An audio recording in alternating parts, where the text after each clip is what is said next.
As we approach 1 year since the Capitol insurrection, some are wondering, could a similar attack happen following future elections? 3 retired generals are afraid it could. In a Washington Post opinion piece, they write, quote, "One of our military's strengths is that it draws from our diverse population. But without constant maintenance, the potential for a military breakdown mirroring societal or political breakdown is very real." Joining me now is one of the authors of that op-ed, General Paul Eaton. He is a retired U.S. Army Major General and a senior advisor to VoteVets. General Eaton, welcome. Thanks very much for joining us. I am grateful, flattered, and thank you very much. So former President Trump announced a press conference on January 6th on the anniversary of the deadly Capitol insurrection. Given your position, what are your thoughts about that event? Well, I believe that the executive branch had a failure to imagine. You had the President of the United States, who is in fact the Commander-in-Chief. He's the senior official in the executive branch. But the executive branch has a lot more entities, and their responsibilities are to support and defend the Constitution of the United States. They failed to imagine what the former president might do and what a mob of several thousand supporters might do at his behest. So the intent of the op-ed that we wrote is to get out in front of that imagination failure, trigger imagination of what might happen in 2024, and give the executive branch an opportunity to mitigate against possible outcomes.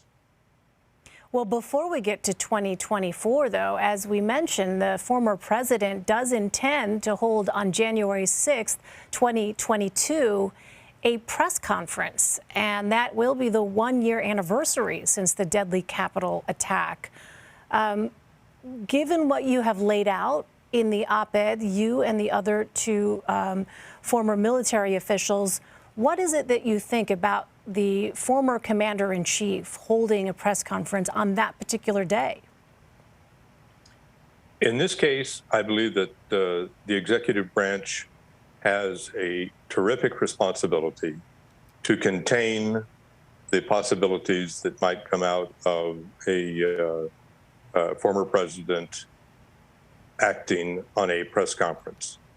So I would expect that they are wargaming the possibilities and that they are putting in place contingency plans to make sure that this does not get out of hand the way it happened in the last January 6th insurrection. And General, you say you're afraid of a potential military breakdown, which mirrors a political one. What might that look like? Well, we draw the armed forces from the greater U.S. population. We have a significant, important political party where 39% of that party refuses to acknowledge that President Biden is the rightfully and duly elected president of the United States. 17% of that party believes that violence is a reasonable alternative to rectify a bad outcome from their point of view. So I would expect that there is a possibility of some infection of the armed forces of the United States from a grossly irresponsible political party, the GOP, the Republican Party, and men like Congressman McCarthy, men like Congressman Jordan, who refuse to do the right thing, have demonstrated fealty to the former president, and a relatively minor handful, small handful of great Americans like Congresswoman Cheney, Congressman Kinzinger, and like Mitt Romney, senator from the great state of Utah, to stimulate the real patriot Republicans to get this thing turned around to corral the Republican Party and to break this oath of fealty to the cult of Donald Trump. So let me ask you specifically what you think needs to happen, though, from the U.S. military's perspective to avoid the kind of breakdown that you spell out in your op-ed. When I was growing up, civics was a significant point of education. And I believe that we have apparently not done the right thing in our education system to prepare young men and women to perform their duties as loyal citizens of the United States. And when I say loyal to the support and defend the Constitution of the United States, which is the oath that all men and women in the military take. So we may have an opportunity to educate in a civics lessons approach all young men and women and all serving men and women in the armed forces of the United States. We also need to war game the possibility of what might happen within military ranks. We need to red team what might happen in military ranks should there be injected a real doubt in the minds of the greater population of the United States of the integrity of our electoral process. So it's an education opportunity, and it is a wargaming opportunity to identify the weak points and to put in contingency plans to address those weak points.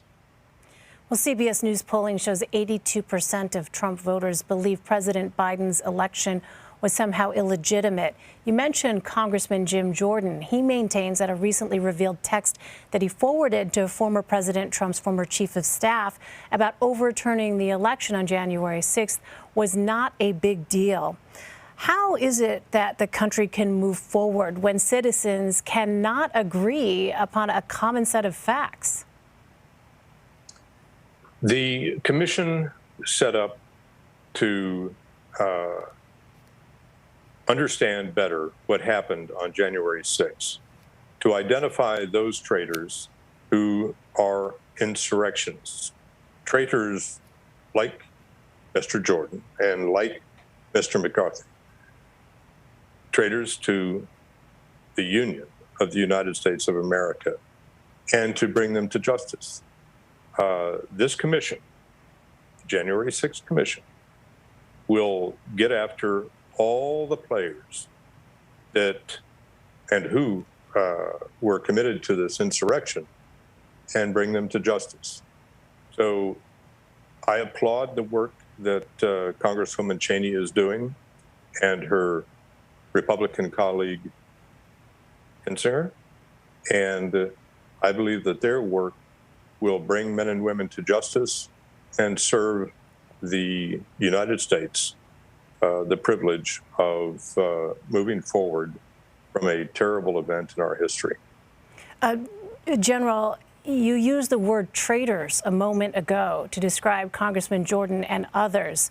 Why traitors? Because as a retired general, of course, you know full well the full force of that word, given our country's history. Indeed, we take an oath, and those congressmen took an oath to support and defend the Constitution of the United States. That is our duty. Those two men, Senators McCarthy, Congressman McCarthy and Congressman Jordan, failed to do the right thing. They, in fact, aided and abetted an attempted coup by the former president to deny the duly elected Joseph Biden the office of the presidency of the United States.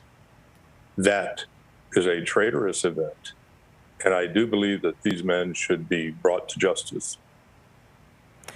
General Paul Eaton, General, thank you very much for taking the time to be with us and to share your perspective. We appreciate it. My pleasure. Thank you very much.